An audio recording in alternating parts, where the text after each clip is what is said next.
Before I begin talking a little bit more about Luke 5, 1 through 11, I think that there needs to be a little bit of background given about what's kind of going on in this scene.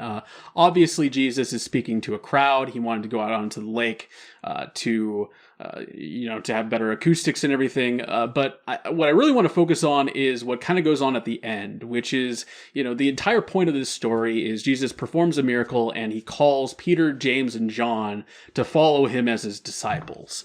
And I think we have this very mystical idea of this in our modern day culture because it's not a common thing anymore.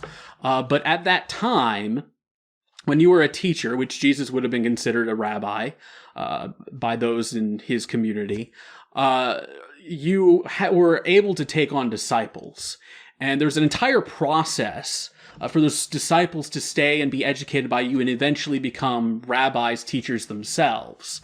As you went through that whole process, there was tests, and if you failed, you went back and you did your family business.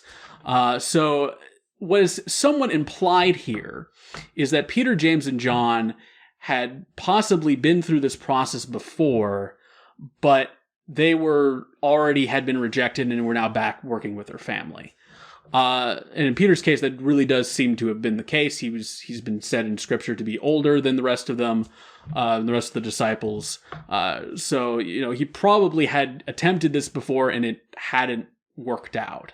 And I think this is very, very interesting because, this is in many ways the call to ministry for these three individuals who would become the closest and most important parts of Jesus's inner circle and then Jesus's disciples.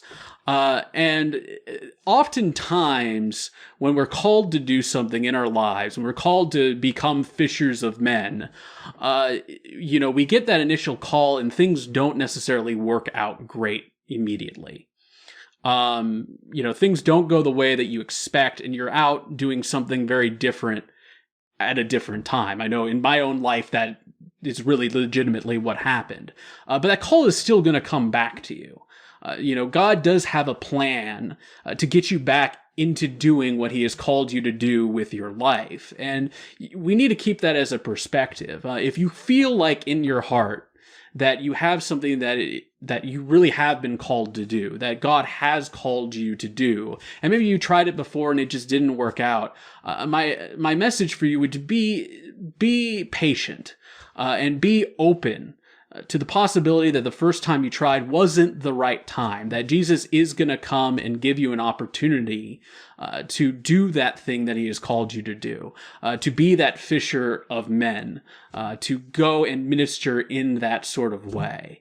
And I think, as long as we're open in that sort of case, we will find that call will make it to us in our own lives. So with that, I would like to invite you all to join me in our last worship song today.